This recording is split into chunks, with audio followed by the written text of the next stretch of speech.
Hello, everybody, and welcome to another main episode with me, DJ Batman. And I just want to start off by saying, if you like this episode, don't forget to hit like. It always helps with the algorithm to get this out to more people. Also, if you'd like to hear more of my stuff, don't forget to hit subscribe or follow, depending on what platform this goes on. And if you'd like to support the show, I will have a link down below for my Etsy, Patreon, Teespring, and all my social medias. So go ahead and click that down below, and you can check out all my stuff there. And also, for all the articles that I read, I will always have a link for them in the description, so you can see them for yourself and share them to the people you know, along with these episodes as well. Sharing these episodes to people really helps as well to get more people that you may think might be interested in my stuff. But anyways, let's go ahead and get right into this article. So, apparently, the FDA, which Biden already pushed this months ago, but the FDA is now starting to go through with it, which is a total ban on menthol, cigarettes, and other products that you smoke that have menthol in them. Which, as far as I'm concerned, isn't a very extremely racist thing to do, because 85% of people who smoke menthols are black. So, but for so-called public health. But anyways, let's go and get into this article. Just in time for the Food and Drug Administration's expected announcement of a formal rule to ban menthol cigarettes, a new study determines one of the agency's central arguments for prohibition. Such an awful word to be using. Last time we had a prohibition, people died. The FDA claims that menthol cigarette brands, which contain high amounts of mint flavoring unlike typical cigarettes, are easier to start smoking, more appealing to youth, and more addictive than non-menthol counterparts. Which I call bullshit, because, like I said before, 85% of people who smoke menthols are black. I don't know why they're saying it's appealing to the youth. Fucking bullshit excuse.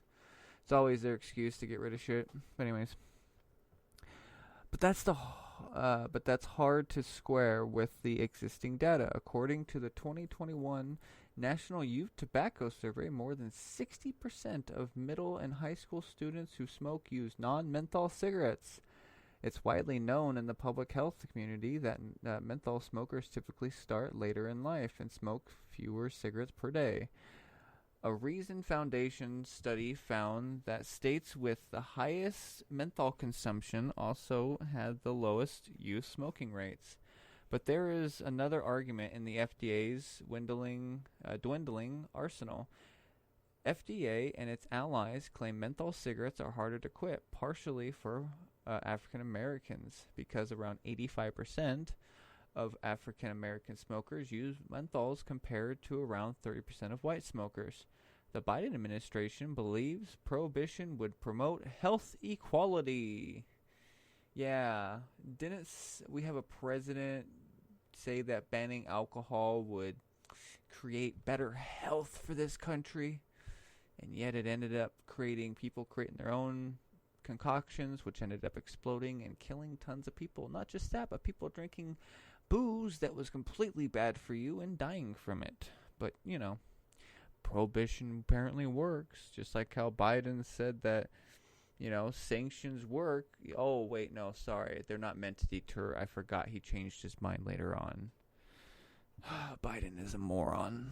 But anyways, promote health equality and reduce health disparities.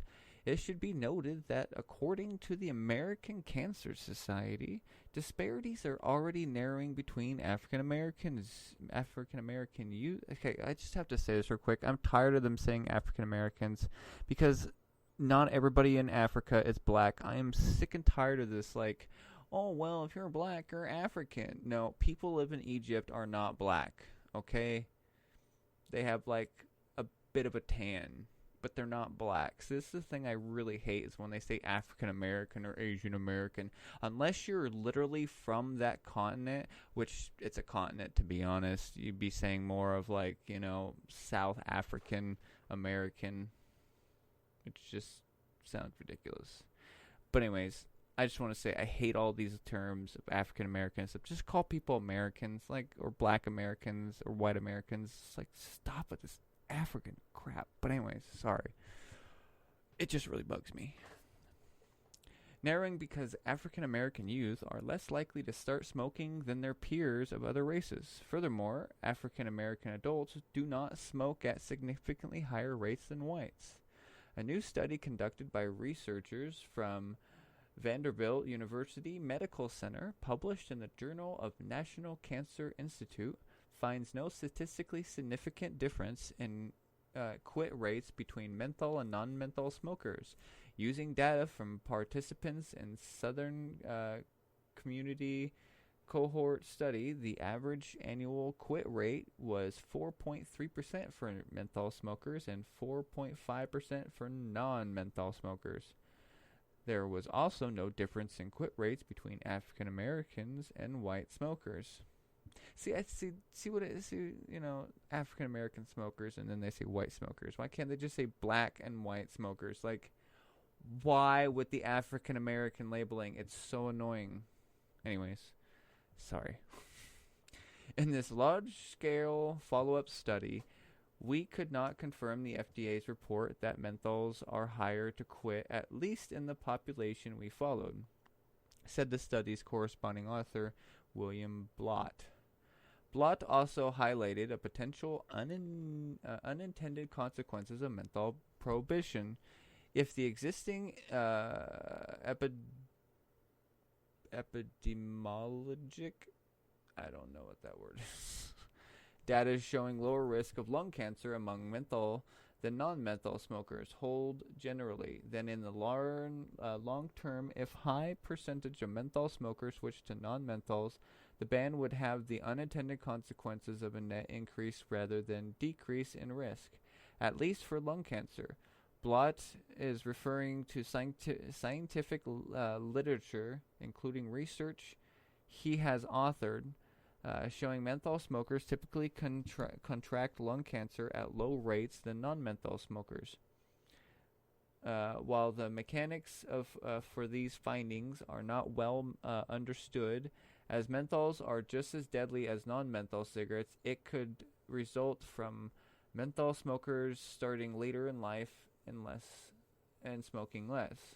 See, I'm really tired of them always being like, well, menthols are just as deadly as regular cigarettes. Yeah, so is alcohol, so is coffee, so is driving, so is many other things.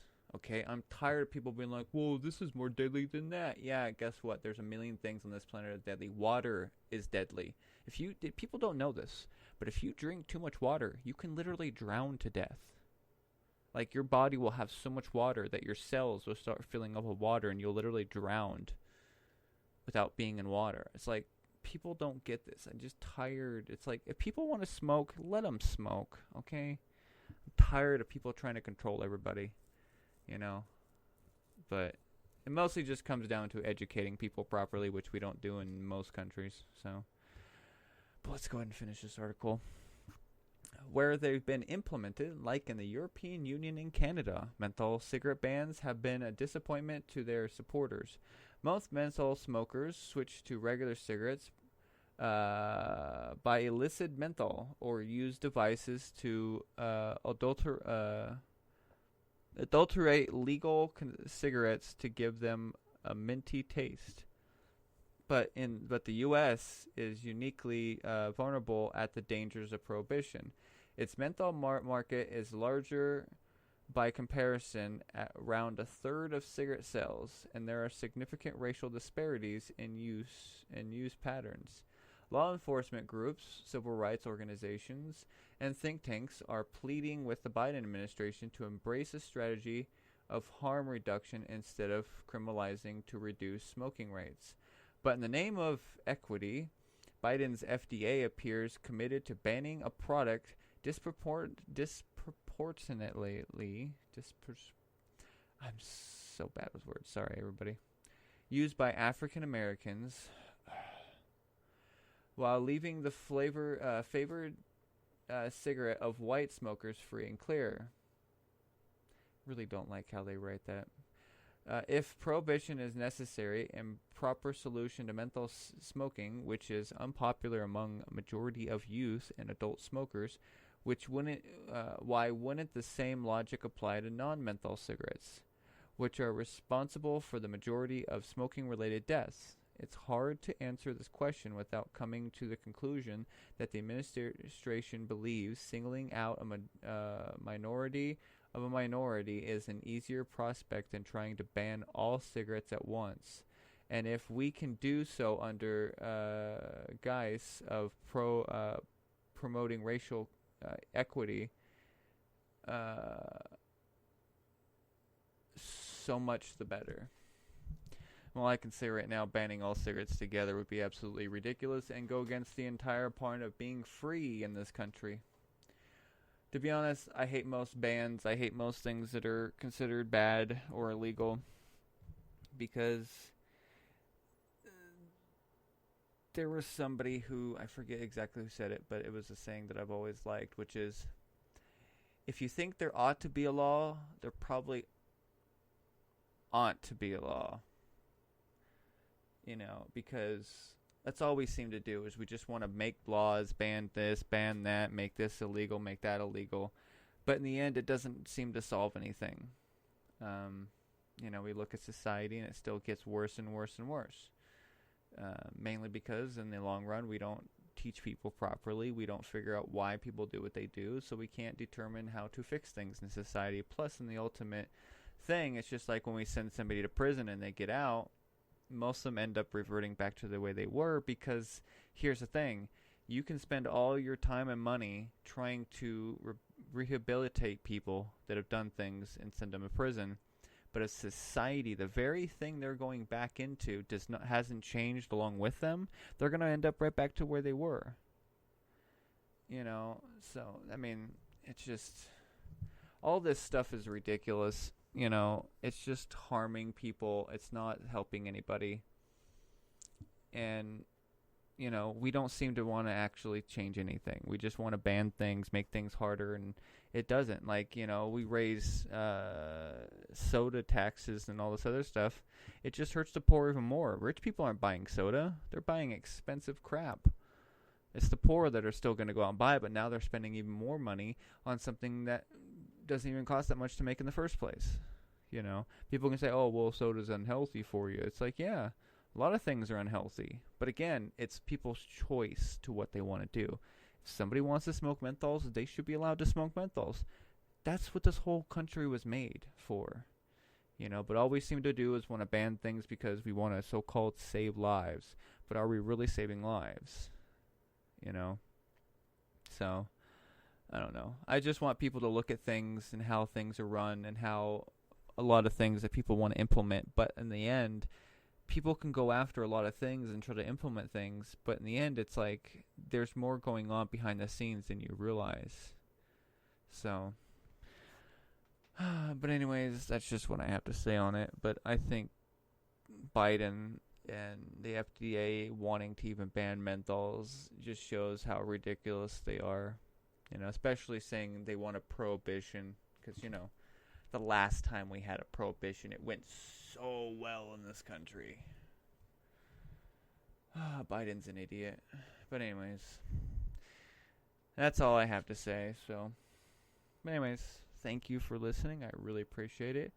I know quite a few of my listeners on Spreaker are definitely from other places besides the United States, and I really appreciate all you that listen. For any of you that do listen, let me know what you think. And other than that, I really appreciate everybody that listens, and I will see everybody next time. DJ Batman, out!